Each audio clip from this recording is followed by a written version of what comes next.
Roxana, ¿quieres hablar? Cuéntame, abre tu micrófono y habla. Hola, lo que yo entiendo por psicología clínica es trastornos y psicopatologías, pero en específico trastornos o diagnosticar o tratar trastornos o psicopatologías.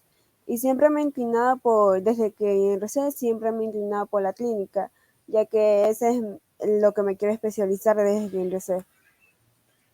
Vale, muy bien. Entonces, tú me dices que entonces, a ver, la clínica somos los que vemos los trastornos y las psicopatologías, ¿verdad? Más o Sí, menos así utilizan el como, tratamiento. tal vez como un psiquiatra, algo así. No, el psiquiatra es el que te da que te describe o escribe la medicina, pero el psicólogo clínico es el que te trata la psicopatología o el trastorno. Vale, muy bien, muchísimas gracias, Roxana. ¿Alguien más? ¿Quién más me quiere contar qué entiende por clínica o qué conoce qué es la clínica?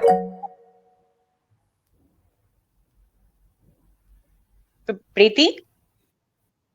Uy, me ha salido una carita. Te escucho, abre el micrófono, por favor. Ya, ¿cómo está? Buenos días con todos los compañeros. Buenos días, doctora. Yo por psicología clínica entiendo que es el tratamiento y asimismo como la investigación y la evaluación, todo lo que es referente a salud mental, a diferencia de lo que es la psiquiatría, que ellos se encargan o se especializan en lo que son enfermedades mentales. Vale, muchísimas gracias. José Luis, cuéntame.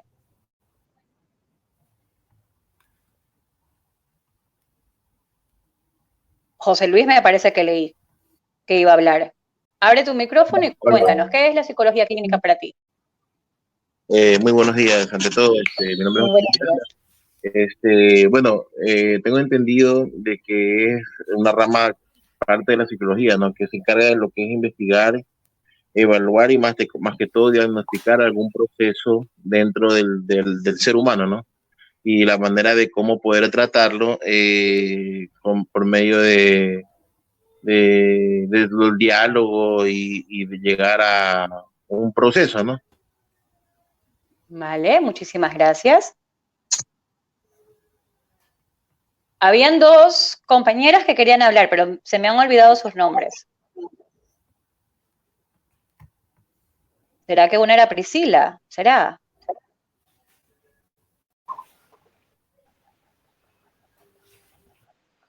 Te escucho. Bueno, las escucho. La verdad es que no recuerdo, se me fueron los nombres. Marta Azucena, cuéntame. Cuéntanos. Psicología es una disciplina científica, profesional, que se dedica a trastornos psicológicos para el bienestar y la salud. Vale, muy bien, muchísimas gracias. Jenny, cuéntanos, ¿qué es la psicología clínica para ti? Compañeros, disculpes que no pueden encender la cámara, no estoy gripada. No Considero importa. que la psicología clínica, como bien conocemos, es parte de lo que es la psicología general, sino que ya es una especialización en sí, la cual se encarga de brindar un tratamiento, de brindar afectaciones una determinada persona, pues no.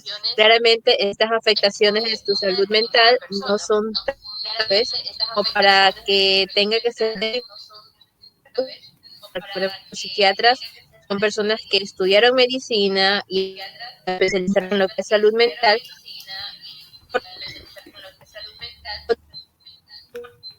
¿No? Pero básicamente lo que considero que es la psicología clínica es brindar un diagnóstico, un tratamiento y prevenir la salud mental. Vale, muchas gracias. Y Natalie, que también me salió que quería hablar Natalie. Cuéntanos, Natalie, ¿qué es la psicología clínica? Oh, no, tiene que haber sido algún error. Estoy corrigiendo algunos errores de la pantalla. Gracias. Ah, vale, Disculpen. perfecto. Eh, ¿Puedo decir vale. algo Sí, yo, si es psicóloga? por supuesto, te escuchamos. Acerca de lo que dicen las compañeras, más o menos en eso de la psicología clínica, concuerdo. Eso es lo que dice que la psicología clínica, lo que es un tratamiento, una prevención que se le da a lo que es al ser humano en la salud mental de trastornos provocados. Vale, muy bien. Yo les cuento un poquito. A ver, nosotros en la universidad decíamos, teníamos un profesor que en algún momento nos dijo que los psicólogos clínicos, a ver, era algo así como que la persona que tiene los trastornos mentales construye la casa, ¿sí? El psiquiatra cobra el alquiler de esa casa y los psicólogos creamos las bases, ¿sí?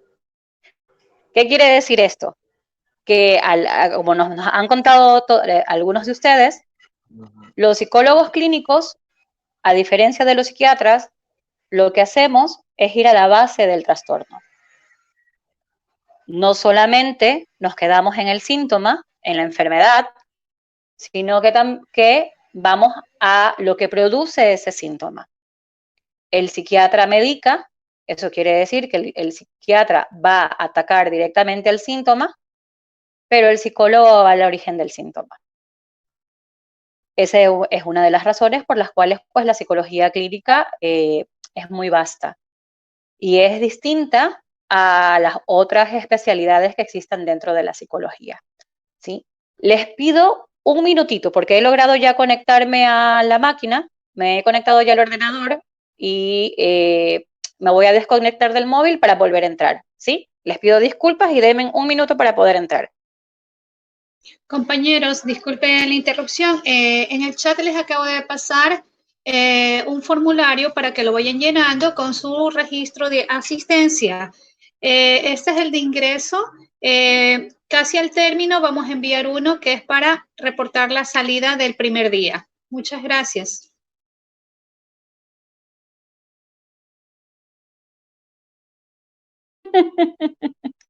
Recording is on. Chicos, ¿me están escuchando? Definitivamente me está boicoteando esta herramienta, el Jitsi. Pues sí, yo creo que tengo que decir en el nombre de Jesús o algo así. Vuelvo a reiterar mis disculpas, realmente no sé qué sucede con mi internet justamente el día de hoy, me apena mucho el haberle cortado tantas veces. ¿Por qué consideran ustedes que es necesario dentro de la psicología el tener que analizar o ver al sujeto, o ver a la persona desde estas tres esferas? Desde una parte social, desde su desarrollo convencional, desde su parte innata. ¿Por qué consideran ustedes que la psicología pone esto en valor? Escucho al que quiera compartir su análisis o su concepto, ¿no? Lo que considere cuáles serían las razones por las cuales analizamos así.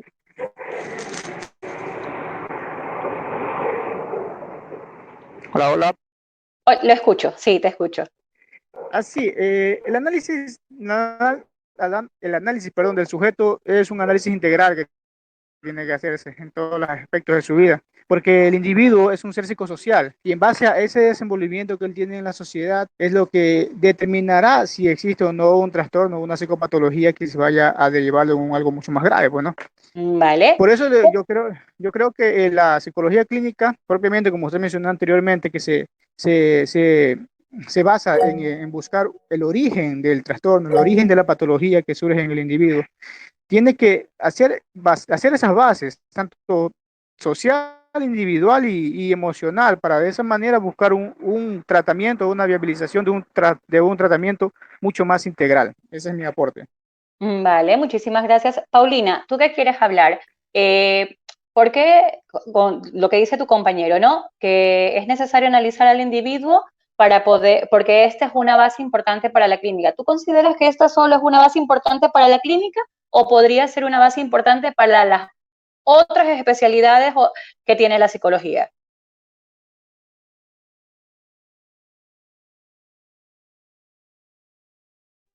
Hola. La pregunta va hacia mí mismo, discúlpeme. A Paulina que salía que quería hablar, pero si tú la quieres responder no hay ningún inconveniente. No, yo considero que cada área, cada especialidad de la psicología tiene sus determinadas características para evaluar. pero siempre yo creo que va a considerar todos los aspectos del ser humano, todo cómo se desenvuelve, tanto física como mentalmente, cómo se envuelve socialmente, psicosocialmente. Yo considero eso, ¿no? Vale, muy bien. Entonces, esto es importante para la psicología. ¿Quién más quiere aportar algo? ¿Quién más nos quiere contar algo? Roxana. Hola, yo creo que en la psicología clínica se debe analizar cada área porque no sabe de dónde se vino el problema o dónde se originó el problema, ya sea en el entorno, en uno mismo o ya sea herencia. Así que se debe analizar cada una de estas áreas para determinar el origen del problema de mamá y aplicar un tratamiento. Vale, muy bien, muchas gracias. ¿Qué piensan ustedes entonces de enfoques como el enfoque psicoanalista que toma al ser humano única y exclusivamente desde la parte inconsciente, desde la psique? ¿Qué opinan ustedes? ¿Que falta algo? ¿Que podría, a ver, si el psicoanálisis tiene que ver con la psicología y nace en la cuna de la psicología también, ¿sí? ¿Consideran ustedes que el psicoanálisis podría ayudar con esto que lo estamos compartiendo, que es necesario tomar al individuo desde las tres esferas, ¿verdad? ¿Que ustedes consideran que el psicoanálisis puede servir para solucionar algo en el ser humano o que le hace falta algo?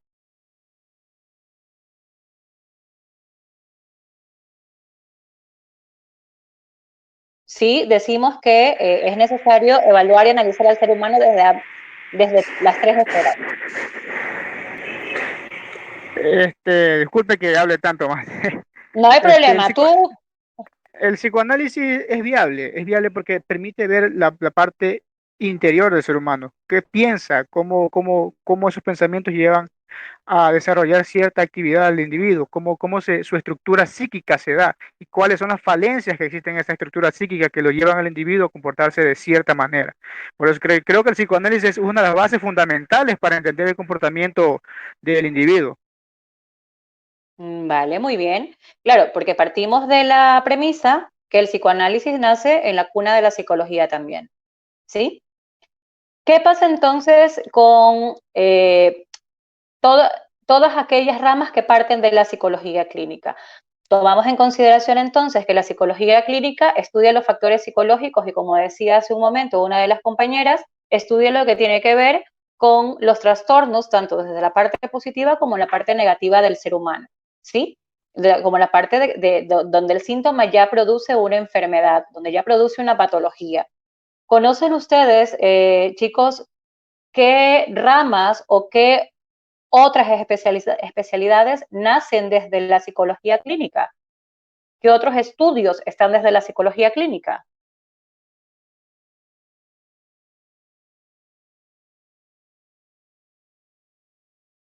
¿Sí?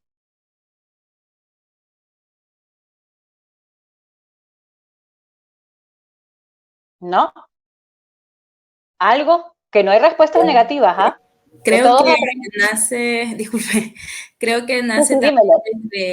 desde la psicología cognitiva, la psicología forense, si no estoy mal, la psicología del trabajo, creo que también va de la mano de la psicología clínica. Vale, muy bien. ¿Y por qué consideran ustedes, a ver, quién más está de acuerdo con lo que dice, bueno, no me salió tu nombre, me salió una F? Soy Beatriz, Beatriz Vergara.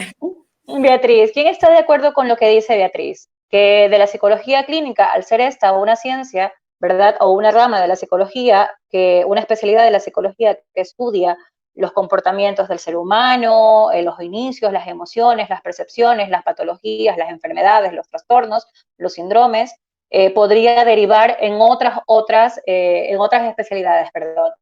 ¿Quién considera que es así? Y que estas especialidades pues, pueden ser cognitivas, pueden ser... Carlos, cuéntanos. Buenas tardes. Pienso que sí, porque siempre antes de ingresar a un trabajo te toman test de la personalidad, que entonces sí influye una en otra. Entonces, la parte organizacional siempre trabaja con la parte clínica. Y a veces si no tienes un perfil apto, entonces no te aceptan en dichos trabajos. Vale, muy bien. O sea que podemos decir que la clínica podría fundamentar a muchas otras de las especializaciones o de las especialidades que tiene la psicología. ¿Es así? Exacto. Vale. ¿Y por qué creen ustedes que es importante conocer la personalidad del ser humano? A ver, ¿por qué si me dice Carlos que en un cuando vas a un trabajo te toman un test de personalidad y regularmente quien hace esta evaluación es un psicólogo organizacional o industrial, ¿por qué no entonces sería esto específico de los organizacionales? ¿Qué creen ustedes? Porque creo que más la psicología clínica, como ya se lo ha mencionado antes, es la que diagnostica, también evalúa y se encarga del comportamiento de la persona. En cambio, la organizacional se basa más en el área de cómo trabaja, de cómo se desenvuelve en equipo, de su manera de ser con el equipo más que todo. Y que no quiere decir que en el psicólogo organizacional no busque saber la personalidad de cada trabajador, sino es que en sí como que no es su rama, como que no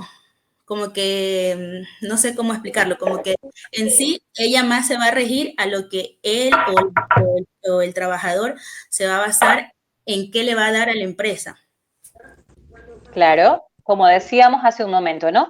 El ser humano forma parte de una estructura social y el psicólogo industrial tiene que ver con la parte de esta estructura social.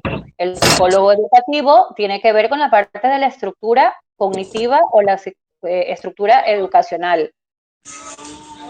Les cuento que la psicología clínica nace al mismo tiempo que nace la psicología, cuando en 1879, a inicios del siglo XIX, ¿verdad? A mediados e inicios del siglo XIX, cuando se establece el primer laboratorio en Leipzig, Alemania, donde, bueno, no sé si lo saben ustedes, seguramente que sí, donde el maestro Freud hizo sus primeros experimentos, nace, no solamente esta es la cuna de la psicología y del psicoanálisis, sino que también es la cuna de la psicología clínica. Porque no podemos olvidar, chicos, que la psicología clínica toma al ser humano como un todo, va al origen de sus emociones y de sus sentimientos. Por lo tanto, no podemos desconectar a la psicología clínica del nacimiento de la psicología como ciencia. ¿Qué es la psicología clínica en sí? La psicología clínica entonces no es otra cosa que el conocimiento profundo del comportamiento, de las emociones, de las sensaciones y de los sentimientos del ser humano. ¿Sí? Por eso es que es tan abarcativa. Un psicólogo clínico puede funcionar de una manera adecuada en un ámbito organizacional, puede funcionar de una manera adecuada en un ámbito educativo, puede funcionar de una manera adecuada en un ámbito institucional. Pero una de las compañeras decía hace un momento que otra de las especialidades podía ser la parte jurídica, la psicología jurídica. Para ser psicólogo jurídico es necesario conocer, para ser jurídico forense, es necesario conocer el comportamiento del ser humano, pero también es necesario conocer de leyes, ¿sí? El día de mañana yo les voy a contar más a profundidad lo que es ser psicólogo jurídico forense, pero sí me gustaría escucharlos a ustedes ahora de qué entienden por jurídico forense. ¿Creen ustedes que es lo mismo? ¿Que podría ser o lo uno o lo otro? ¿Qué han escuchado ustedes de este boom que se vive hace algunos años a nivel mundial de la psicología jurídico forense? ¿Qué conocen ustedes de aquello? Estimada ponente, por si acaso ya tengo listas las diapositivas. Sí, pero igual las voy pasando yo acá y pues lo vamos haciendo como una conversación y luego pues se las puedes compartir el día de mañana, se las compartimos a todos los compañeros que están en la, porque hasta que la ponemos pues vamos a llevarnos mucho más tiempo. ¿Sí? Entonces, ¿qué entienden ustedes por jurídico forense, chicos?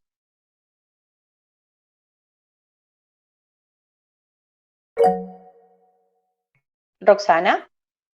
Yo creo que los psicólogos jurídicos o jurídicos forenses son los que hacen perfiles psicológicos, ya sea para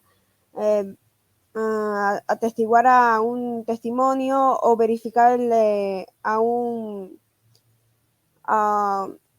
una persona a ver si dice la verdad o la mentira, o a un delincuente. Vale, muy bien.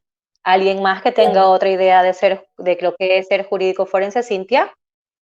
Yo creo que bueno, en sí tienen el objetivo de asesorar a los jueces en los tribunales sobre, como decía la compañera, de los perfiles de los asesinos y esto, que se mantendría en una audiencia. Vale, muy bien. Priti, ¿tú crees que ser jurídico y ser forense es lo mismo? Ambos psicólogos, pero ¿crees que ser jurídico y ser forense es lo mismo? No, yo pienso que no es lo mismo, puesto que el forense se encarga de de ver cómo se generó, de levantar todos los indicios, recabar toda la información posible para ver cómo se generó, cómo se dio, de qué manera se cometió o se llegó a un delito. Y pienso que el jurídico, como decía la compañera anteriormente, o sea, se va más de acuerdo a lo que se ha desarrollado en el crimen, lo adopta con la ley de acuerdo de cada país. Vale, muy bien, Priti. Muchísimas gracias. Alguien más me salió que quería hablar y he olvidado el nombre. Iris, eso, Iris. Iris, con esto que han dicho tus compañeras, ¿sí? Que, a ver, que el jurídico y el forense tal vez no son lo mismo, que estamos en la búsqueda de indicios, que vemos la personalidad de las personas que cometen el delito. ¿Crees tú que sería fundamental o importante ser clínico para ser jurídico y forense? Buenos días, psicólogo, buenos días, compañeros. Buenos Tomando la consideración y tomando todo lo que nos ha indicado hasta ahorita, lo que es ser psicólogo clínico es el estudio de emociones, de sentimientos de una persona, de la manera de la percepción de la persona. Entonces, como es una rama muy amplia, abarcarla con lo que es el jurídico y forense, digamos, el psicólogo clínico, jurídico, forense, según las leyes, según el estudio que tiene el conocimiento, realiza lo que es el informe o los documentos pertinentes, ya sea las pruebas de cargo o de descargo, para poderlos presentar dentro de un juicio, y a su vez, ya sea para ayudar o condenar a la persona que se encuentra procesada. Asimismo, para poder dar a conocer cuáles fueron las circunstancias o por qué motivo, en este caso, por qué motivo realizó dicha persona esa acción. Por ejemplo, se puede hablar dentro de lo que son asesinatos, ¿no?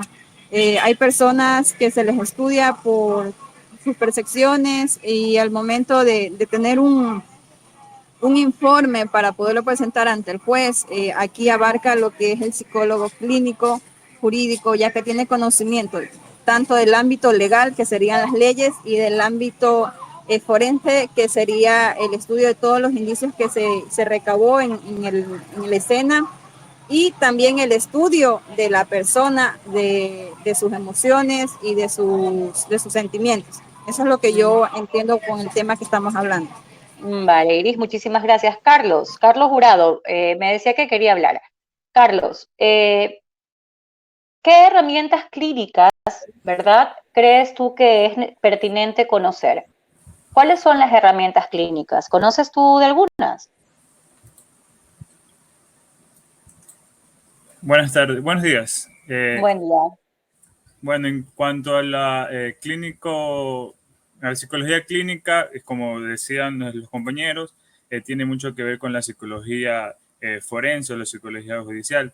En esta evalúan los daños psicológicos de las víctimas, en un estado mental del agresor, y la capacitación de un testigo para declarar. Como usted decía, estos psicólogos clínicos y psicólogos forenses deben de tener vasto conocimiento en derecho penal y civil. Yo que me dañó la pelota.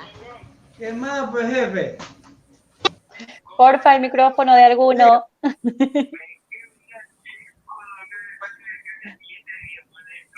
Sí, te escuchamos, Carlos. Yo te preguntaba, ¿sabes tú de alguna herramienta clínica que sea necesaria, ser utilizada en este ámbito? Las entrevistas. La entrevista, ¿vale? ¿Y en qué consiste, sabes en qué consiste la entrevista clínica? ¿O hay alguna diferencia con la entrevista psicológica o hay alguna diferencia entre entrevistas? En realizar perfiles. Ya, muy bien. Y la siguiente pregunta es, si es que hay alguna diferencia entre, o hay algunos tipos de entrevista, o es, para los psicólogos existe un solo tipo de entrevista. Hay diferencia en entrevistas y del caso dependiendo de lo que se está manejando. Vale, y por ejemplo, a ver, si Carlos me quiere responder o alguien más quiere colaborar, ¿cómo haría yo la entrevista dentro del ámbito familiar y de pareja? ¿Cómo debería yo hacer una entrevista clínica dentro del ámbito familiar y de pareja? Porque me dices, Carlos, que hay algunos tipos de entrevista, ¿verdad? Entonces, ¿cómo debería hacer yo esto? En este caso sería independiente por cada familiar o por cada persona que se va a evaluar, para tener así el comportamiento individual y el comportamiento intrapersonal e interpersonal de cada uno. Vale, muchísimas gracias, Carlos. Mariela, no alcancé a leer, ¿era Mariela o Marielena? Bueno, María algo. Sí, bueno, al hablar de entrevista es verdad, hay diferentes modos de aplicar, la entrevista individual, la entrevista grupal, y todo depende del caso que se vaya a analizar. En el caso creo que estamos hablando jurídico, ya creo que eso sería individual porque es a una sola persona que tendremos. Vale, pero estamos hablando de la entrevista clínica. De la entrevista clínica, ¿cómo sería? Lo mismo, puede ser individual, grupal, porque puede ser, digamos, como usted está diciendo ahorita, familiar, puede ser, de pareja, a los dos. Primero se lo hace individual, después se los hace en pareja para llegar a una sola conclusión. Vale, muchísimas gracias. ¿Existe una entrevista clínica y existe una entrevista educativa? ¿Puedes repetir? ¿Existe un tipo de entrevista clínica y existe un tipo de entrevista educativa, por ejemplo, que utilicen solo los psicólogos educativos? La verdad que sí. Sí. Vale. ¿Qué otros tipos de entrevistas creen ustedes que pueda existir, aparte de la clínica y aparte de la educativa? Entrevista laboral. La entrevista laboral. ¿Qué preguntarías tú en una entrevista laboral, por ejemplo? ¿Por qué desea trabajar con nuestra empresa? Vale. ¿Y qué fundamentos psicológicos nos daría esa respuesta? ¿Qué analizarías tú en esa respuesta? La actitud y la aptitud del candidato. La actitud y la actitud, ¿verdad? Motivo. Los motivos. Vale, muy bien. Y en una entrevista neuropsicológica, ¿qué preguntarían? Si hay alguna lesión. O si existe. Le preguntaríamos si hay alguna lesión o le preguntaríamos si ha tenido algún accidente que le pudo haber provocado alguna lesión. La segunda opción.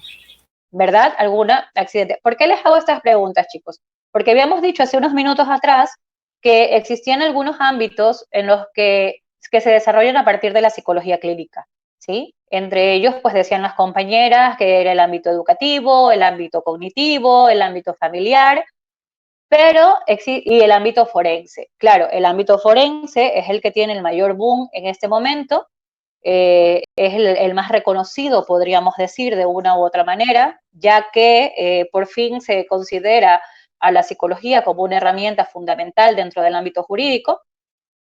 Pero no podemos olvidar, chicos, que existen otras especialidades o existen otras ramas que subyacen de la psicología clínica. Está la psicología clínica infanto-juvenil, que se especializa solo en niños, niñas y adolescentes. Los clínicos no podemos tratar de la misma manera que tratamos a un adulto a un niño. porque sus procesos son completamente distintos, sus maneras comunicacionales son completamente distintas y sus expectativas y su desarrollo y su aprendizaje son completamente distintas a las que es de un adulto. No podemos tratar de la misma manera a una persona que tiene un trastorno mental que ha sido producto de que ha sido originado por una lesión, producto de tal vez un accidente o una enfermedad. Tampoco se la puede juzgar de la misma manera. Exacto. O sea, pero estamos hablando de la parte clínica, no estamos hablando del ámbito legal. Estamos hablando como clínicos. Del ámbito legal, desde el ámbito jurídico forense, que es lo que vamos a hablar el día de mañana, ya podrán ustedes darse cuenta que el ser clínicos no basta. Porque es importante ser clínico, pero no es prioritario ser clínico para ser jurídico forense. ¿Sí?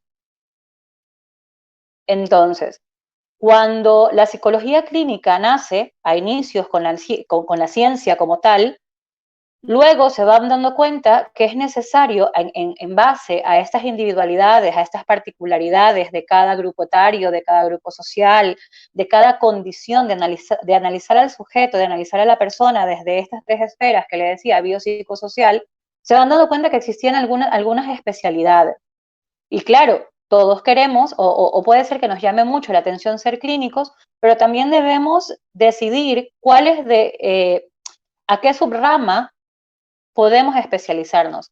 En mi caso, yo soy psicóloga clínica, me gradué como psicóloga clínica, soy perito, soy psicóloga jurídico forense, pero antes de ser psicóloga jurídico forense, yo soy psicóloga especialista en restitución de derechos y en el área de neuropsicología, ¿sí? Porque es lo que en lo cual desarrollé una experticia, en lo cual fui aprendiendo un poco más, fui enriqueciendo mis conocimientos, porque era la rama o la población a la cual yo me sentía que tenía la vocación de servir o de atender. ¿Qué quiero decir con esto, chicos? Que no nos quedemos solo en decir voy a ser clínico o ser clínico es ser lo más, porque ser clínica es la base, pero tenemos que ir a una de las ramas. Que queremos bailar en todas, pues podemos hacerlo, pero siempre con la ética de que hemos aprendido de todas y de que somos buenos en todas, porque no estamos trabajando con botellas, no estamos fabricando botellas, estamos trabajando con seres humanos y estamos trabajando con la parte más débil y más vulnerable del ser humano, que es su psique, que nos están permitiendo, o alguno de ustedes permitiría a un extraño entrar a su casa y entrar a su dormitorio. ¿Alguno de ustedes lo haría? ¿Mm? Por lo menos yo no. Claro que no. No. Pues nuestros pacientes, los pacientes de los clínicos nos permiten eso, nos permiten entrar a su intimidad, nos permiten conocer sus temores más grandes, nos permiten conocer de sus dolores más fuertes y más significativos. Por lo tanto, les debemos el compromiso y el respeto de ser capaces de poder ayudar. ¿Sí? Preguntas hasta aquí, chicos. ¿Tienen alguna pregunta? ¿O algo que me quieran comentar o algo que quieran acotar? Psicóloga. Dígame. Bueno, les saludo, José Luis. Una consulta. ¿A partir de qué punto yo puedo aplicar dentro de una pericia o dentro de un juicio lo que es a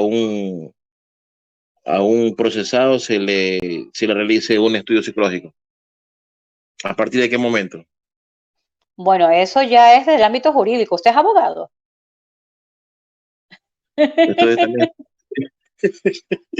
Estudio leyes también.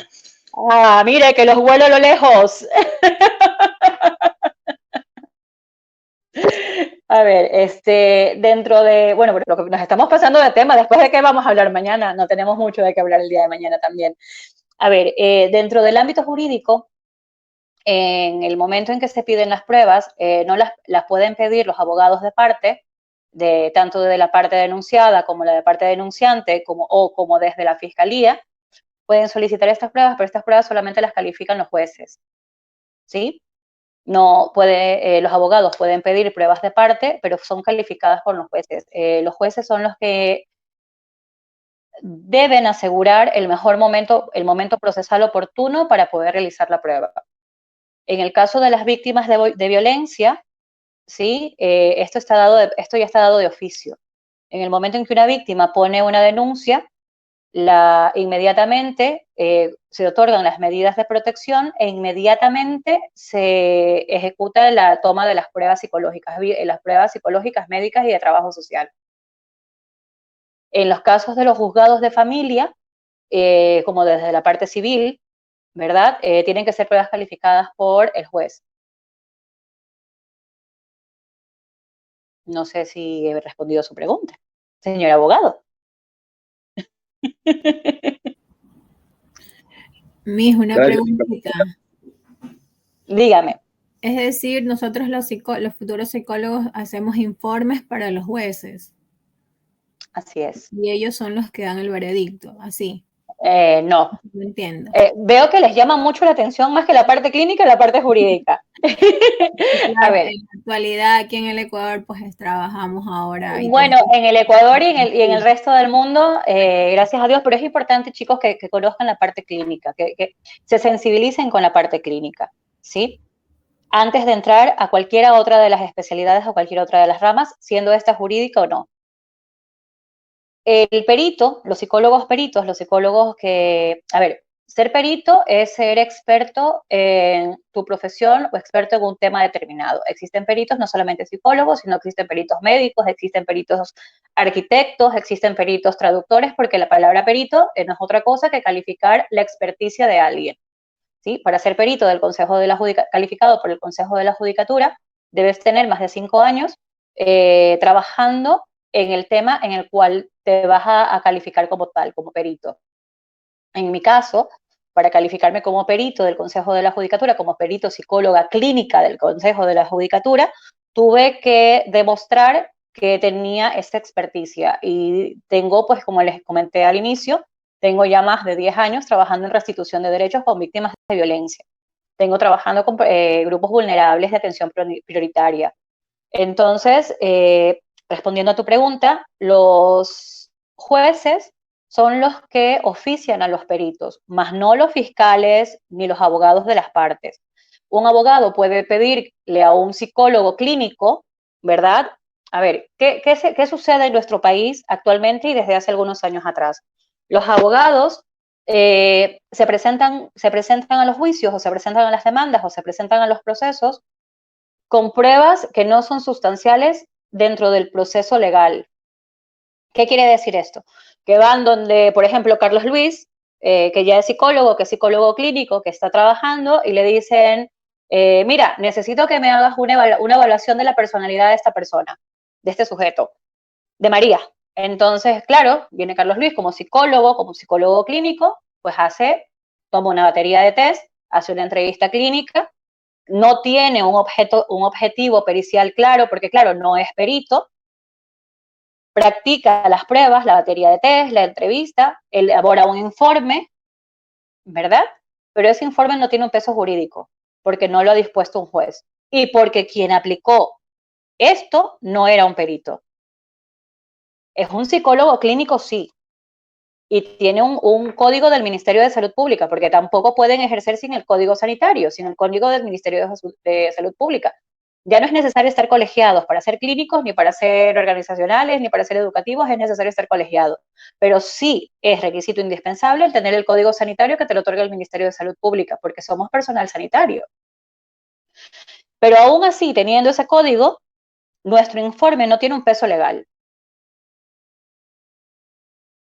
Este informe que solicita el juez es un informe pericial que no es lo mismo que un informe clínico, por eso les decía yo hace un momento que no basta ser clínico para ser jurídico forense, porque la entrevista jurídica o la entrevista forense no es lo mismo que una entrevista clínica. Ni se le parece. Por lo tanto, es necesario, sí, conocer de clínica, conocer de trastornos, conocer de síndromes, de patologías, conocer del comportamiento humano, conocer de la cognición, de los procesos de desarrollo, de las etapas evolutivas. Todo lo que puede conocer un clínico es necesario. Lo que tiene que saber un clínico es necesario, pero no es vasto ni suficiente para ser jurídico forense. ¿Sí? ¿Alguna otra pregunta, chicos? Entonces, de ley tengo que ir a estudiar la psicología forense jurídica, hacer un masterado. De ley. Muchas gracias, Miss. Gracias por despejar la pregunta. ¿Alguna otra pregunta, chicos? Continúo entonces, porque no hay preguntas. Aprovechenme que yo puedo hablar horas de horas, ¿ah? A ver, ¿cuál es el perfil profesional del psicólogo clínico? Ahora sí del psicólogo. A ver, Wilfrido, cuéntame. Y luego Jonathan, ¿ya? Wilfrido, te escucho.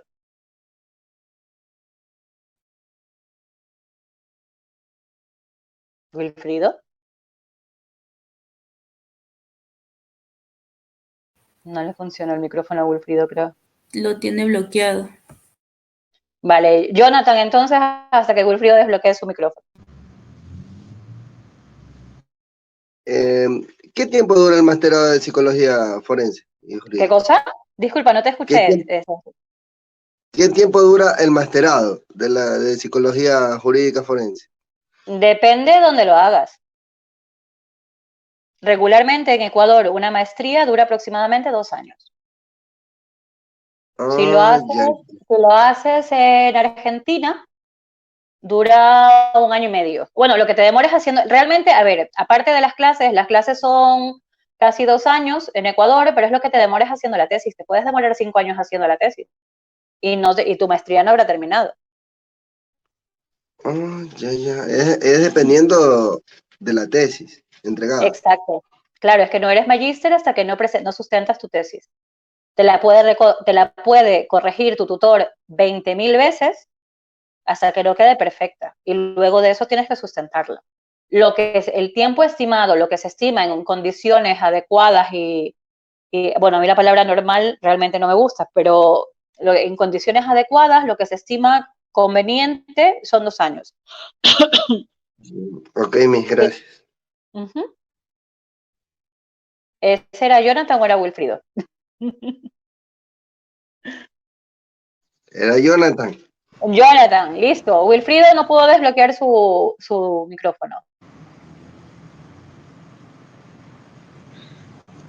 Muy buenos días, psicóloga. Ya tengo desbloqueado el micrófono. Vale, Wilfrido, te escucho. Lamentablemente por problemas de trabajo, pues no pude ingresar a la clase. No sé si ya aclaró esta duda. Mi duda es, a mí me gustaría especializarme en psicología forense, pero nosotros salimos psicólogos generales. Tendríamos que seguir psicología clínica y de ahí hacer el masterado, o lo podemos coger, salimos como psicólogos generales y ahí podemos seguir una maestría en psicología forense.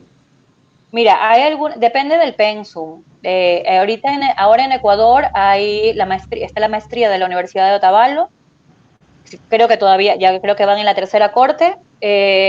Está la maestría de la UES, está la maestría de la Universidad de Cuenca y está otra que no recuerdo, que es en Quito, pero no recuerdo el nombre de la universidad. Creo que es de la Universidad de las Américas, creo que es de la UDLA. La malla curricular, o sea, el pensum es distinto y los criterios son distintos en cada universidad. Tienen cosas en las que se parecen, pero tienen cosas que son distintas. Entonces, ustedes tendrían que buscar, los que se gradúan como generalistas, tendrían que buscar la que se adecue más al perfil que les da a ustedes la UNEM. ¿Sí? ¿Ya? ¿Qué les puedo sugerir yo? Que si los jurídicos forenses, a ver, si los jurídicos forenses es algo que les gusta, pero mucho más allá de gustarle, es algo que sienten ustedes que es su vocación, entonces pueden empezar haciendo cursos. pueden empezar en ese aprendizaje formal, pero no universitario, ¿sí? Para ver si realmente es lo que quieren y lo que les gusta. Ser forense no es fácil, chicos. Ser forense es enfrentarte a los demonios de la vida, por decirlo de una manera muy criolla, ¿sí? Es ver personas ultrajadas sexualmente, es ver personas acusadas injustamente, es sentir la impotencia de que tu informe puede ir lo más completo y apegado a lo que te solicita el juez y basado, fundamentado científicamente y epistemológicamente, pero resulta que depende de la interpretación de los jueces y de los abogados, que no saben nada de psicología. ¿Sí? Y enfrentarte a la frustración de no haber podido hacer más porque no estaba en tus manos hacer más. Miss, o sea, que quiere decir que si uno no está preparado pueden causar daños mentales. Si uno no está preparado, es fácil venderse al demonio. Y no estoy hablando desde la parte económica, ojo. Estoy hablando desde la parte emocional. Aislarme emocionalmente y no hacer lo que me corresponde hacer, porque no quiero que me dañe. Igual me gusta eso. ¿Sí? Sí. Entonces, por eso les digo, si sienten ustedes que es, como dice aquel compañero, igual me gusta, si sientes que es eso lo que te gusta, en lo que quieres que sea tu profesión, quieres que sea tu experticia, quieres que sea tu ámbito de desarrollo profesional, pues puedes empezar por cursos. En Ecuador está la Asociación Ecuatoriana de Psicología Jurídico Forense y también está la Sociedad Ecuatoriana de Psicología Forense, que pueden ustedes afiliarse, pueden ustedes seguir los cursos que ellos dan, tanto la sociedad como la asociación, y ver si pueden despuntar, o sea, si les gusta realmente lo que van a escuchar, lo que van a ver. Que necesitan tener conocimientos clínicos, necesitan tenerlos de base, porque entonces después no van a poder, que yo no digo que ser licenciado en psicología sea malo, ojo, que tienen ustedes muchos aprendizajes y tienen la oportunidad que no tuvimos tal vez nosotros, los que nos graduamos ya con una especialidad, de conocer de todo. Porque ustedes lo mismo conocen de clima laboral que conocen de patologías. Lo que pasa es que no profundizan las patologías. Psicólogo, una pregunta. Dígame. Usted, como profesional, ¿qué nos recomienda? Porque últimamente, pues, nosotros tenemos para tomar cursos en la Coursera, obviamente tomamos cursos en universidades españolas que tienen alianzas con la UNEMI. Por ejemplo, en el caso que haya una oferta para seguir un masterado en psicología forense, ¿qué fuera lo más factible? ¿Seguir a la universidad aquí en Ecuador o hacerlo en línea? Si me lo preguntas a mí, a ver, que lo voy a responder como la oportunidad que me ha dado Natalie y ustedes de hablar con ustedes desde mi experiencia profesional. Ojo que yo estoy aquí como una más de ustedes. Yo no soy profesora ni yo soy una colega de ustedes y ya está. Y les cuento de mi experiencia. Si me lo preguntas a mí como Verónica, claro, yo lo que haría es hacer cursos para luego no verme enfrentada a una maestría que no voy a poder sacar adelante. Porque claro, puedes asistir a las clases online o presenciales, lo que tú quieras. Pero ¿qué pasa? Es como que pongas a un niño de cuarto de básica que no sabe todavía dividir dos cifras, que lo pongas a hacer un caso de factorización. ¿Qué va a hacer? Es verdad, Miss, ya que la experiencia es la que hace al maestro, pues no. Y eso es lo que nosotros debemos de aprender cada vez y cuando, hacer seminarios, capacitaciones, para ya al momento de que queramos coger una maestría, pues ya tengamos nociones de lo que vamos a hacer nosotros en el ámbito profesional. Claro. Por ejemplo, a ver, les voy a leer algo que está en las diapositivas, que ya mañana pues Natalie se las hará llegar a todos ustedes cuando terminemos. Dice, ¿cuáles son las cualidades de todo buen psicólogo? Estar seguros de lo que saben, ser empáticos, tener apertura mental. ¿Qué quiere decir esto? Yo no puedo sentarme frente a un paciente con mis sesgos personales. Delante de un paciente, chicos, nosotros somos apolíticos, areligiosos y asexuados. Nosotros frente a un paciente no tenemos religión. Frente a un paciente no tenemos corriente política. Frente a un paciente yo no soy ni hombre ni mujer. Soy un ser humano. Nat, cuéntame.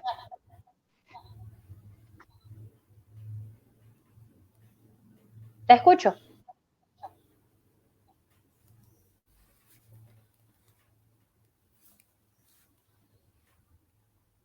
Creo que no pudo desbloquear su micrófono. Aparte de tener apertura mental, debemos ser introspectivos, ser accesibles. No puede ser que porque yo sea el psicólogo llegue el paciente a mi consulta y yo ni siquiera me pare a recibirlo. Que yo ni siquiera le abra la puerta y le diga bienvenido, porque estamos hablando de una persona que en ese pasillo, antes de llegar a mi consulta, está enfrentando los miedos más grandes del mundo, porque no es fácil empezar a hablar con alguien que no conoces y contarle tus cosas. Desde ahí viene la empatía, pues, ¿no? Exactamente. Y ser accesibles. No, lo que pasa es que soy un psicólogo. ¿Qué sucede con los psicólogos, chicos? No con todos, pero con algunos, por no decir la mayoría. Resulta que nos creemos semidioses. Hemos bajado del Olimpo. Y como conocemos los procesos mentales, entonces miramos por encima del hombro a todo el mundo. Y resulta que no es así. Somos tan imperfectos como el resto de los seres humanos.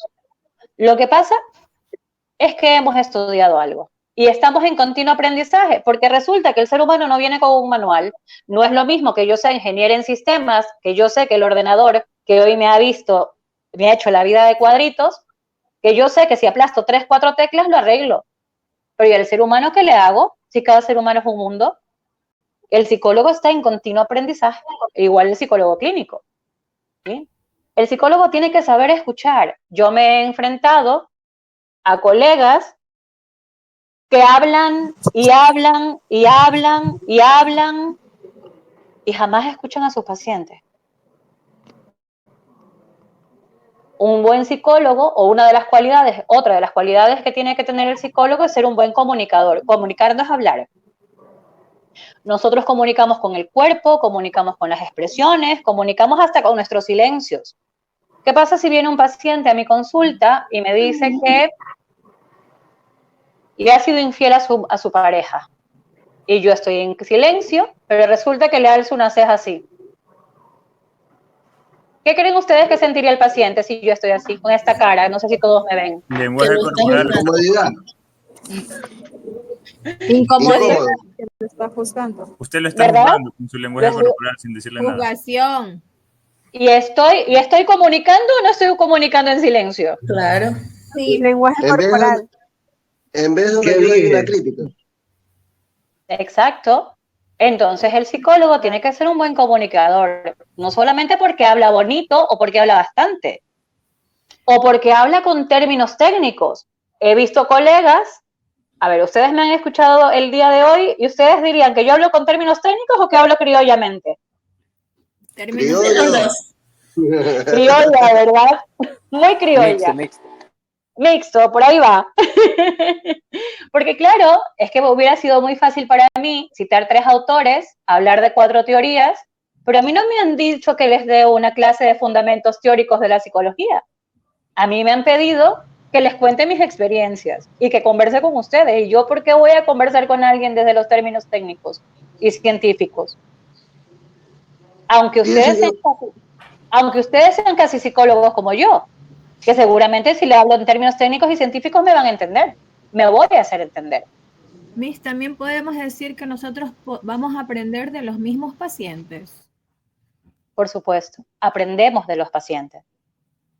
Aprendemos de todos y cada uno de los seres humanos que están a nuestro alrededor, porque no olviden que nuestro objeto de estudio es la psique, que la psique pertenece a un ser humano, y que los seres humanos somos de aprendizaje biopsicosocial. Por lo tanto, estamos en continuo aprendizaje. Por lo tanto, los psicólogos aprendemos todos los días y no terminamos de aprender. Y los clínicos menos. Psicóloga, entonces quiere decir que para ser psicólogo, como generalmente dicen, ay, tienes que ser empático. No solamente sirve la empatía. Para ser un psicólogo, entonces hay que ser un comunicador, hay que ser buen actor, hay que tener prácticamente todo en uno. Porque sí, prácticamente al día escucho 20,000 veces la palabra, es que tienes que ser más empático, el psicólogo tiene que ser empático, y a mí me da tanto coraje que digan, tienes que ser empático porque estás estudiando psicología, o tienes que ser empático porque estás hablando. No, es que no es de ser empático. Yo siempre digo lo mismo y pensé que yo estaba errónea. Yo decía, entonces estoy en una carrera que no me compete, porque no porque yo estoy estudiando psicología tengo que ser empático hasta con las hormigas. Entonces, en ese punto, yo siempre que escucho la palabra empatía, es como que, ay, Dios mío, ¿por qué no cambian otra palabra? A ver, ser empático es ponerte en los zapatos del otro ser humano, ¿sí? Ser empático es tratar de entender lo que otro ser humano podría estar sintiendo. Digo tratar de entender, porque no vamos a sentir igual. Si tú y yo somos hermanas, nacimos de la misma madre, somos gemelas inclusive, y las dos nos golpeamos en la pantorrilla, ¿tú crees que tú y yo vamos a sentir el dolor de la misma manera? No. No. No. Y eso, es que eso es lo que la ser gente humano no comprende. siente igual a otro. Eso es lo que la gente ¿Sí? no comprende. Las personas dicen, es que si ya tú estás haciendo esto y tienes que ser más empático con esa persona porque te está diciendo o está comentando algo que a ella le pase. Claro, hay que ser empático, pero el ser empático no te quita coger y decirle las cosas tal cual tienen que ser, porque una cosa es ser empático y otra cosa es ser hipócrita. O diplomático. Creo que la palabra diplomático se escucha mejor. O políticamente correcta. Saber cómo decir las cosas. Exacto, también políticamente correcta. Políticamente correcta. A ver, chicos, les voy a decir 6 errores que cometemos regularmente los psicólogos. Todos. Una pregunta. En algún momento de... Sí, dígame. ¿No es ético que un psicólogo involucre la religión? No. O sea, que en todo momento aplique la religión sin conocer si esa persona tenga. Porque no podemos, a ver, no podemos olvidar que la psicología es una ciencia. Miss, pero aquí emplearíamos todos los valores éticos en nuestra carrera. Lo ético, a ver, como les decía hace un momento, frente a un paciente, yo soy apolítico, areligioso y asexual. Frente a un paciente, yo soy el psicólogo o la psicóloga. ¿Que creo en un poder superior? Sí. ¿Que existe un poder superior? Sí. Que si el paciente me dice que es una persona muy religiosa, indistintamente la religión que profese, y la paciente o el paciente trae a colación su religiosidad, ¿sí? Su creencia, su fe, pues yo escucho, pero no le voy a decir está bien o está mal. No le voy a decir, tú eres católica, yo soy testigo de Jehová, tú eres cristiana, yo soy pentecostal, porque no es parte de la ciencia. La religión es espiritualidad, la psicología es ciencia. Entonces hay que ser imparcial y con tacto. Exactamente. ¿Sí? Yo no puedo ser un psicólogo, tampoco le voy a decir, no, es que no me hables de tu religión, porque entonces no estoy siendo, la palabra que no le gusta a la compañera, no estoy siendo empática, no estoy teniendo buena escucha, no me estoy poniendo en los pies del otro. Ahora, cuando conocemos los trastornos mentales, tenemos que saber muy bien la línea entre la religiosidad y las alucinaciones y los delirios, chicos. Por eso es importantísimo conocer de psicopatología. Y si ustedes quieren ser clínicos y decantan para la clínica, lo que más tienen que estudiar es psicopatología, porque somos clínicos, ¿sí? Entonces, si yo tengo un paciente, en el caso de los que han dicho que quieren ser forenses o que quieren ser criminalistas, o que ahora que ser criminalista no es lo mismo que ser forense y jurídico, ¿ah? Pero supongamos que quieren ser criminalistas y resulta que tienen un asesino en serie y que asesina, como en las cruzadas, por el nombre de Dios, y yo soy católica y creo en las cruzadas, ¿qué hago? ¿Cómo hago una evaluación que corresponda a una pericia si estoy poniendo de por medio mi religiosidad? A menos que Escuchándolo sea imparcial, primero. usted no es apta. ¿Qué cosa? A menos que usted sea imparcial, no es apta para hacer el perfil. Exactamente. No estaría apta. ¿Qué pasa si yo profeso alguna religión y viene una paciente y me dice que abortó? O que va a decidir abortar. Todo queda decisión del paciente. ¿Voy a la acción o voy al duelo que produce la acción? Va al duelo que produce la acción. Al duelo. Yo no puedo decidir por esa persona. Y tampoco puedo juzgarla. Psicóloga, una consulta. Dígame. Le habla José Luis. Basándose en lo que usted nos dice, que uno tiene que ser apolítico, religioso y asexual, el momento de que podemos nosotros llegar a atender a nuestros familiares y Tú puedes, pero no debes. Debido a las emociones y a los afectos. No se puede. Se puede, pero no se debe. Porque vuelvo y les repito, la psicología es una ciencia. Chicos, la psicología es una ciencia. Cuando nosotros veamos a la psicología como la ciencia que es y por lo que se ha luchado tanto para que sea una ciencia que tiene un objeto de estudio y que no deja ser menos ciencia que las matemáticas ni menos ciencia que la astrofísica, entonces nos daremos cuenta que es una ciencia objetiva, que su objeto de estudio es el psique. Y si yo soy apegada a la ciencia y soy en base a los procesos científicos, yo podría atender hasta a mi madre. Pero ¿qué sucede? Que los seres humanos somos biopsicosociales y que existen afectos y que existen vínculos afectivos significativos, sean estos amor u odio. Al igual que yo no puedo atender a una persona que no me cae bien, yo no puedo atender a una persona que amo. Puedo hacer contención, mas no puedo hacer terapia. Y muchas veces ni siquiera no por nosotros, chicos, sino por esa otra persona. A mí me ha tocado decirle a mis compañeros de trabajo, con los cuales no he sido la mejor amiga, pero me ha tocado decirle a mis compañeros de trabajo que si se sienten incómodos conmigo, inclusive en pericias, que no tiene nada que ver con la entrevista clínica, que si se sienten incómodos conmigo, teniéndome que contar a mí o teniendo que estar entrevistados por mí, yo puedo cambiar de profesional. No por mí, porque yo creo en la ciencia que profeso, sino por ellos. Miss. ¿Sí? Para Dígame. mi Claro, forma porque no van a estar de acuerdo a lo que usted está diciendo, pues sus compañeros no están de acuerdo a sus estudios. O se sienten incómodos de contar algo que no se lo cuentas a todo el mundo, pero recuerden que al psicólogo le tienes que contar lo que no le cuentas ni a tu almohada. Así es. Me ibas a decir, dime Luis. Confesar. Soy yo, Jonathan. Jonathan, dímelo. Yo pienso, en mi forma de pensar, que para mí sería más sencillo poder tratar a un psicópata que a mi madre.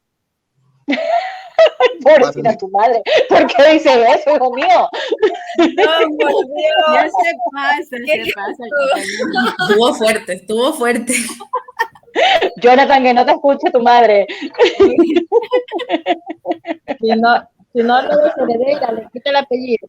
Yo creo que el compañero dice porque las madres tienden siempre como a querernos proteger de todo, entonces por eso a lo mejor él cree que A ver, se le hace más que se fácil. explique. A ver, no interpretemos que ese es uno de los 6 errores más frecuentes que cometemos los psicólogos, interpretar. Jonathan, te escuchamos, ¿por qué es más fácil a un psicópata que a tu madre? Cuéntanos. Ya lo Es que lo que pasa es que, como usted antes decía, por lo general es mi madre, ¿no? Y van a haber emociones que no voy a poder controlar. Así es. Si en cambio con un psicópata, primero no lo conozco, no es mi familia, y de una u otra manera es mi trabajo. Y el simple Y hecho de ser mi aparte que el trabajo... psicópata no tiene emociones. Exacto, o sea... El psicópata no siente culpa, ni tiene emociones. Ese no siente. En cambio, no, pues mi madre sí, pues uy, Diosito lindo. Vale. Pero los Ya la psicópatas conoce, también pues, son porque ya perfectos conoce, manipuladores. ya sabe dónde proviene. Chicos, les cuento, los 6 errores del psicólogo. No ajustar bien la relación terapeuta-paciente.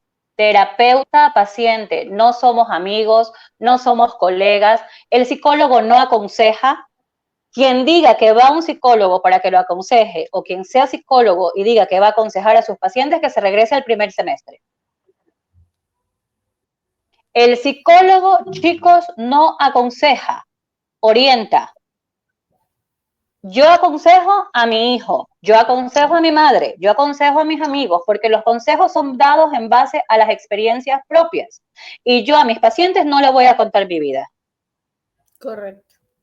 Entonces, yo a los pacientes no los aconsejo. Ni el psicólogo es para dar consejos. El psicólogo, la psicología es una ciencia y ustedes tienen que meterse eso entre ceja y ceja. Y la ciencia no se aconseja, la ciencia es exacta. ¿Sí? Relación terapeuta-paciente, no, que le doy mi número de teléfono y llámeme cuando se sienta mal. No, porque no es mi amiga. No, que deme su número de teléfono que yo lo voy a llamar. No, porque no es mi amigo. Ahí lo va a hacer codependiente de esa persona. Exactamente. Va a ser un caso perdido porque no vamos a ganar nada, conseguir nada. Ni siquiera va a ser un caso con eso, ni siquiera va a ser un caso. ¿Sí? Jugar con las creencias, dígame. Y en un caso, ya, yo estoy seguro de lo que yo estoy hablando con mi paciente, pero en un caso también los pacientes a veces se confunden y pueden llegar a pensar que uno es amigo de ellos y ellos llaman a decirle, psicólogo, tal cosa, psicólogo, ¿qué me pasó esto? Psicólogo, ¿en qué momento yo paro la situación o cómo yo puedo coger y centrar la situación en la relación paciente terapeuta-paciente? En el momento en que tú empiezas el proceso. Las reglas del juego son claras con tus pacientes. Yo no soy, a ver, la primera entrevista con mi paciente, yo le digo, yo no voy a ser su amiga. Yo soy su psicóloga, soy su terapeuta. Yo estoy aquí para orientarla, más no para decirle lo que tenga que hacer. Yo no soy la persona, su comadre, ni la de la tienda de la esquina, ni su mejor amiga, ni su familiar. Yo soy su terapeuta. Y usted es mi paciente. Y yo tendré afectos para usted. Y yo me pondré en sus zapatos. Y le escucharé muy activamente. Pero de mí no espere un consejo, ni de mí espere que yo sea su mejor amiga. O sea, desde entrada los puntos claros, estimada. Es que así debe ser. ¿Y si se siente mal? Es que así. Mil disculpas.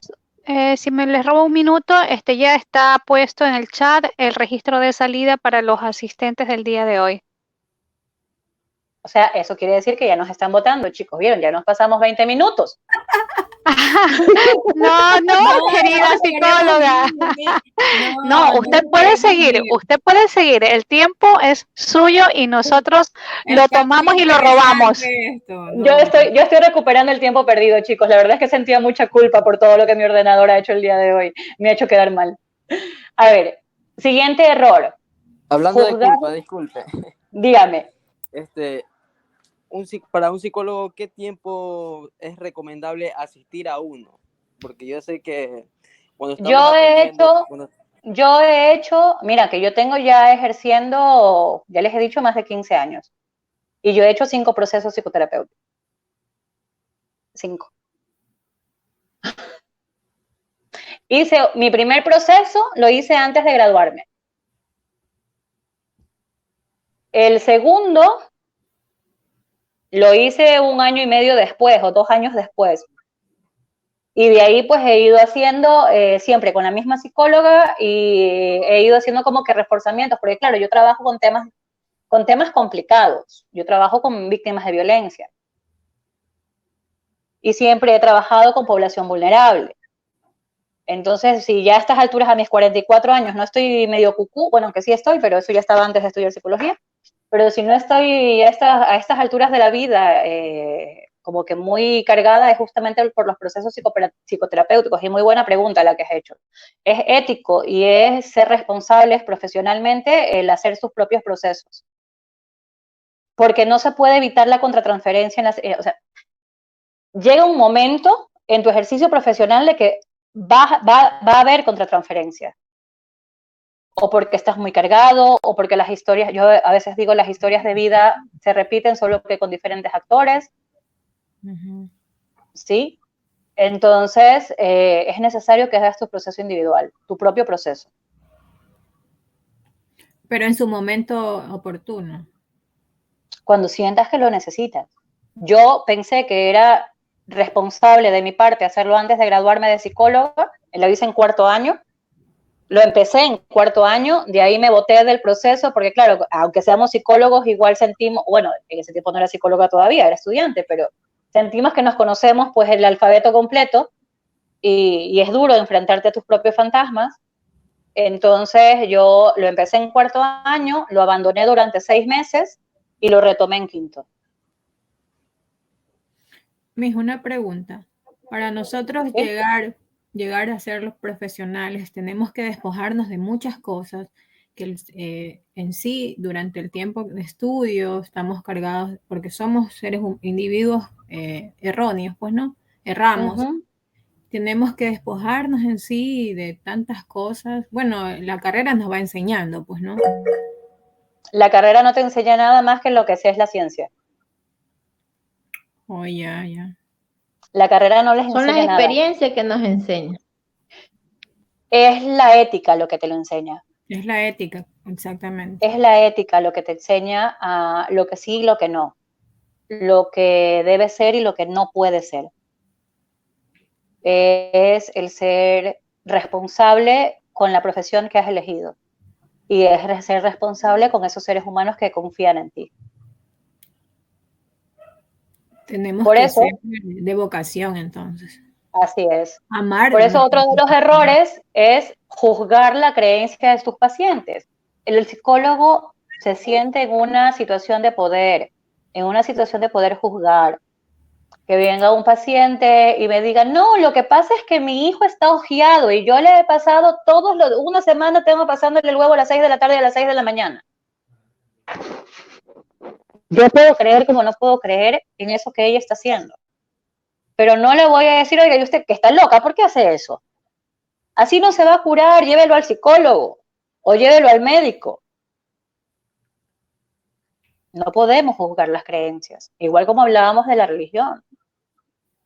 A mí la paciente me puede decir que ella sale 3 veces a la semana a aullarle a la luna cuando hay luna llena, porque de esa manera ella tiene suerte, y yo no le voy a decir no lo hagas. Yo lo que voy a ver es por qué lo hace y desde cuándo lo hace y en qué basa esa creencia. Y modificar el comportamiento si es algo, si la señora le da bronquitis cada 3 meses porque hay luna llena, porque le sale a aullar a la luna, pues obviamente le voy a decir, a ver, cúbrete un poquito, ¿no? Para que no te dé bronquitis. Pero no le voy a decir que estás loca porque lo hace.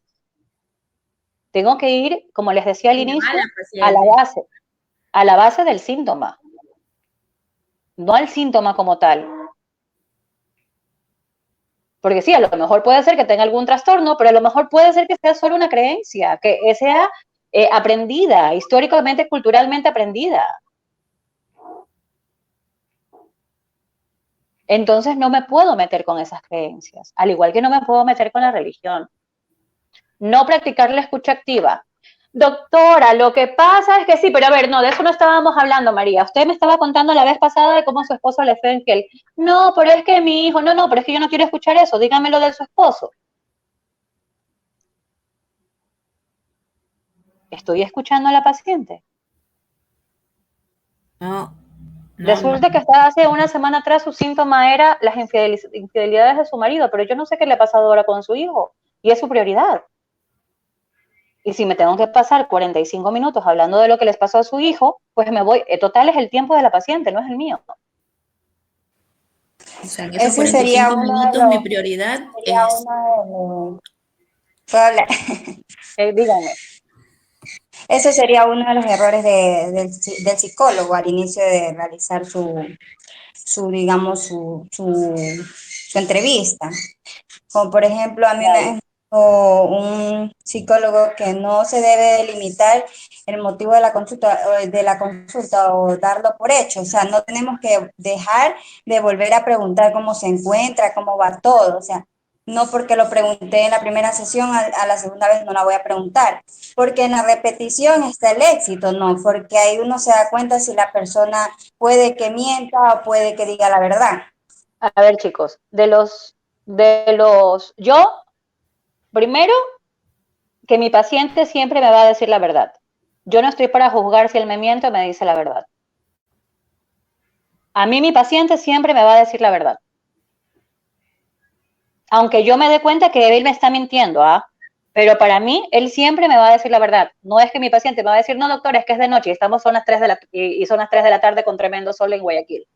Y me diga, no, doctor, es que es de noche. Ah, sí, claro, por supuesto. ¿Y qué haces tú regularmente en la noche? Ah, no, es que yo en la noche me acuesto a dormir. Ah, entonces, ¿a qué hora ya te vas a acostar a dormir ahora? O sea, yo no le digo, no, es que no te das cuenta que son las 3 de la tarde. O no le digo, oye, fulanito, tú la semana pasada me dijiste que trabajabas en la Marina y ahora me estás diciendo que trabajas en la empresa eléctrica. ¿Por qué me mientes? Porque puede ser que la persona tenga problemas de memoria, retrógrada o anterrógrada. Para mí, mi paciente siempre me va a decir la verdad. Primero. Segundo, si yo no practico la escucha activa y hablo yo, solo yo y nada más que yo, resulta que la señora María, que me había estado hablando la semana pasada de que su esposo le fue infiel y ahora me quiere contar lo de su hijo, pero resulta que lo de su hijo va ligado a lo de su esposo.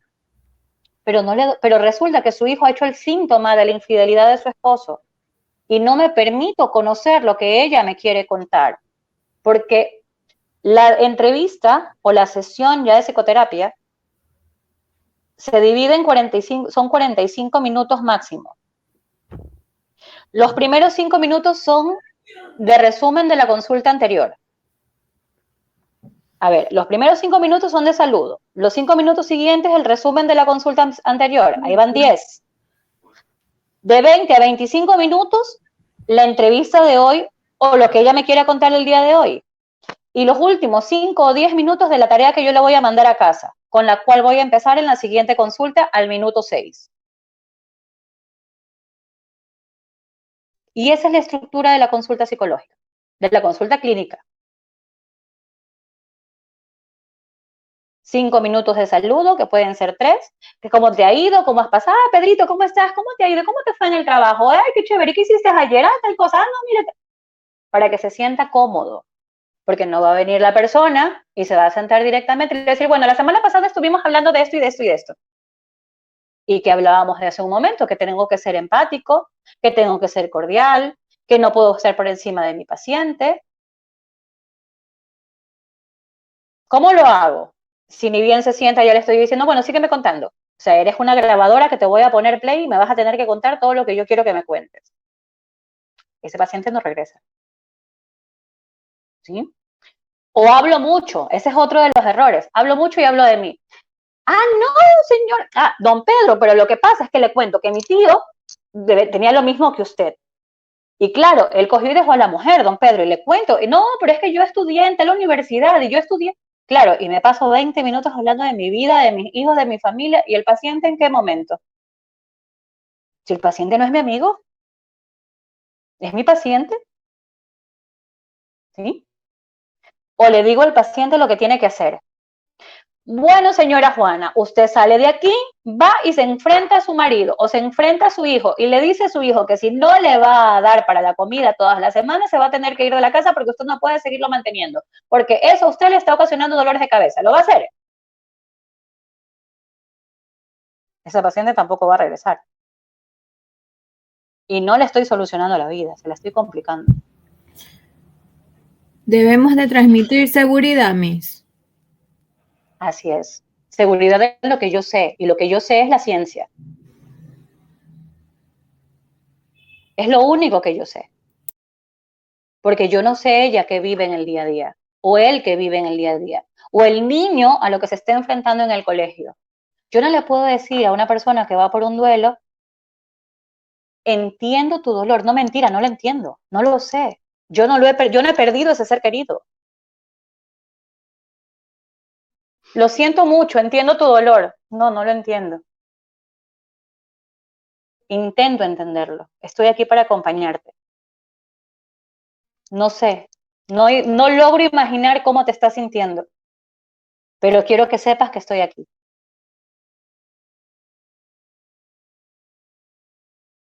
¿Sí? Y por último, chicos, el último error, no mostrarse auténticos. Resulta que recibimos a nuestros pacientes con el mandil, la pluma en el bolsillo, poco más y peinados para la fiesta, que está bien si te quieres peinar y maquillar y todo, pero resulta que no soy yo y le hablo con términos técnicos y estoy en mi ubicación de poder, pero no soy yo. Y de repente el paciente me ve en los pasillos del hospital o me ve en los pasillos del colegio o me ve antes de llegar a mi consultorio que me estoy fumando un tabaco en la esquina y que estoy de la chacotada más grande del mundo. ¿Tú crees que ese paciente me va a creer? Porque va a saber que soy un personaje. O sea, un día es una y otro día es otra. O sea, dentro de la consulta soy una y fuera de la consulta soy otra muy distinta. Cuando lo que los pacientes necesitan saber que los psicólogos somos seres humanos. Así es. Sentimos, sufrimos. Así es. Si nos golpeamos nos duele. Nos levantamos. Exactamente. Tenemos familias, tenemos hijos, tenemos padres, tenemos hermanos, tenemos parejas, tenemos dolores, tenemos sacadas del lugar, nos enojamos. ¿Verdad es? Otra pregunta, psicóloga. Dígame.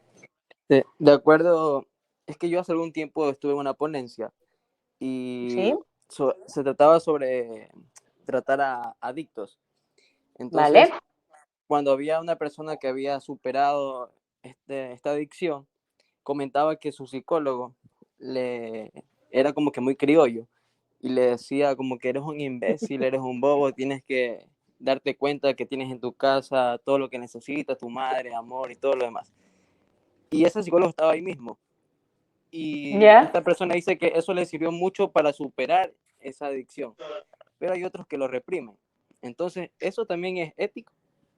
Sí, es válido. A ver, en ese proceso, sobre todo de adicción. Eso de ser imbécil, pues, palabras soeces. Yo he trabajado con adictos. Antes de graduarme, mi tesis para graduarme de psicóloga fue justamente tratamiento ambulatorio con familiares de pacientes adictos a sustancias sujetas a fiscalización, pacientes adolescentes.